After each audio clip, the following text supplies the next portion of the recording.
The Anti-Handbook handbook has 16 topics, and I've created a retrospective type around it to help companies move their onboarding process towards this. But I'll not do the retrospective now. Instead, I'll say what the enforced culture is. The Anti-Handbook handbook says in 16 items in 4 pages, Musk companies have high standards.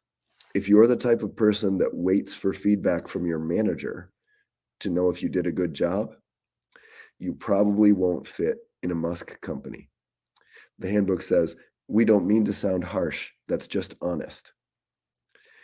The handbook says, you will need every day to be in the factory, whether you're writing software or whether you're attempting to make leadership decisions, or if you're operating the Agile program like I was, you will need to be in the factory. And it's your job to go wherever the bottleneck may be and try to improve it. You have to hold yourself to your own high standards. As a result of that, they enforce a high trust environment. The handbook says it's assumed that you are a good person and that everyone else in the company is a good person. Some people have violated that trust. However, they won't stop trusting people just because of a few bad people.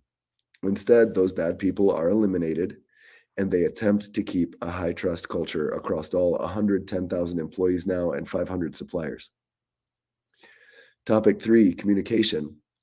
The handbook says you're not going to get any.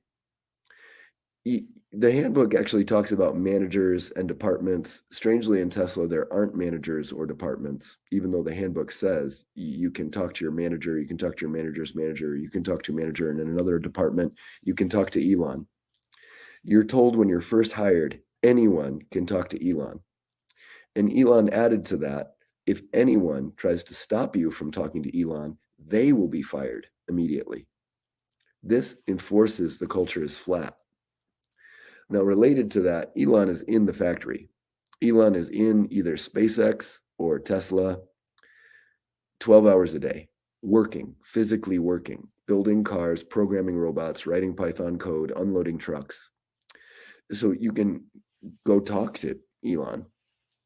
The handbook says you cannot wait for communication. Most of the time, you are going to need to act on your own and self-organize a group or a mob to address the issues as you find them. There's no manager allocating you. You self-allocate. To reinforce that, the next point is job duties. Job duties are whatever is important to do. So job duties include lifting 20 kilograms into robots, unloading robots, getting robots unstuck, unloading trucks, painting cars, inserting wires into cars. Your job duties, no matter what job you thought you were going to do when you're hired, is whatever is the bottleneck. For example, when I was hired into Tesla, the primary bottleneck was paint, specifically the North Paint building, and primarily red paint, but actually some other colors too.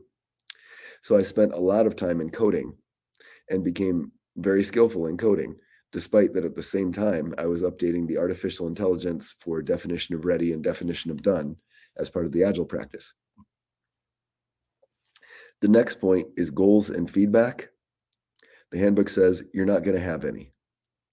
There are no performance reviews. There's no manager to say you're doing a good job or not.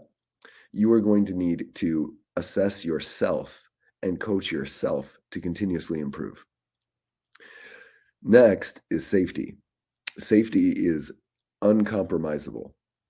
If you accidentally do something unsafe, you will be supported, coached, lovingly corrected, even if you do that a few times. But if you intentionally do something unsafe, you will very likely be fired immediately. Attendance, tardiness, and sick days. It's okay to be late. They get it. Traffic gets bad. Sometimes the car doesn't start, whatever the issue, the train's late. It's okay to be late. Make sure you communicate with your team so that they're not waiting for you. It's awesome to take vacation. That's why you have it. Take your vacation.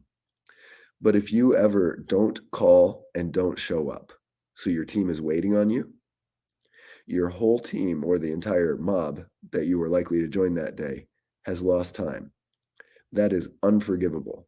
You better have a really good reason.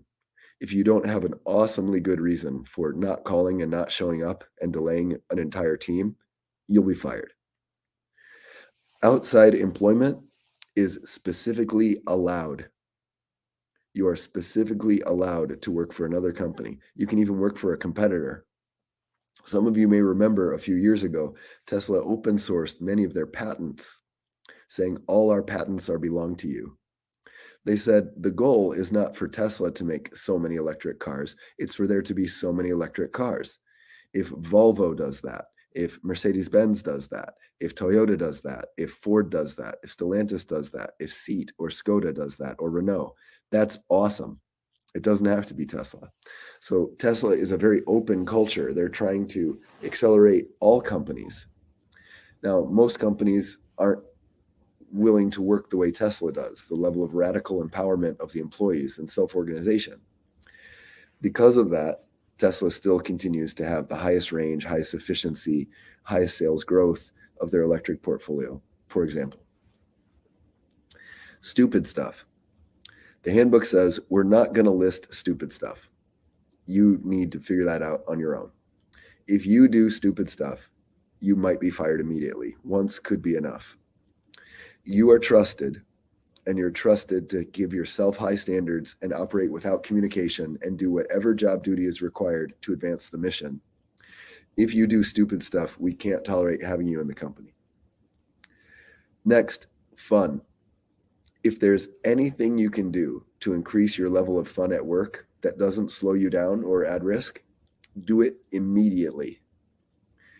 In SpaceX, the employees built a bar, and not just any alcohol-serving bar, a tiki bar with wood-carved Polynesian masks and everything, on top of the launch tower for Starship, the largest rocket in the world. This is the type of playful company culture that is absolutely true. Some of you saw online or maybe attended in person the opening of Gigafactory Bradenburg or Giga Berlin. It was a rave party with lasers, smoke, 10-meter tall Mylar dancing puppets. It's not that different inside the factories. Tesla really is a lot like a great big party all day long. It's incredibly intense. It's also super fun. The moral of the story is you need to act autonomously to do whatever needs to be done next. The Anti-Handbook doesn't talk much about group or mob, but I'll say now how it actually works is you self-organize into groups or mobs. There's almost no solo work. Solo work is allowed, it's just not done. Resolving concerns, there are 2 human resources or Agile people operations departments. You can text them. That's the most common way, just using iMessage. You can email them, and you can walk up and talk to them in person. The vast majority of the communication in Musk companies is iMessage. If people have an Android, they use Signal, the encrypted Signal app. It's almost all chat. Many Tesla employees don't know what their email address is. Email takes you out of context. When you're programming, you have to switch context into reading email. Or if you're assembling robots or loading materials into robots, you have to switch context to check email. Whereas a message on your phone, an iMessage, is so short, it has less impact on context switching. And Musk says context switching is the mind killer. As a result, the vast majority of communication at every area in Musk companies is iMessage or Signal.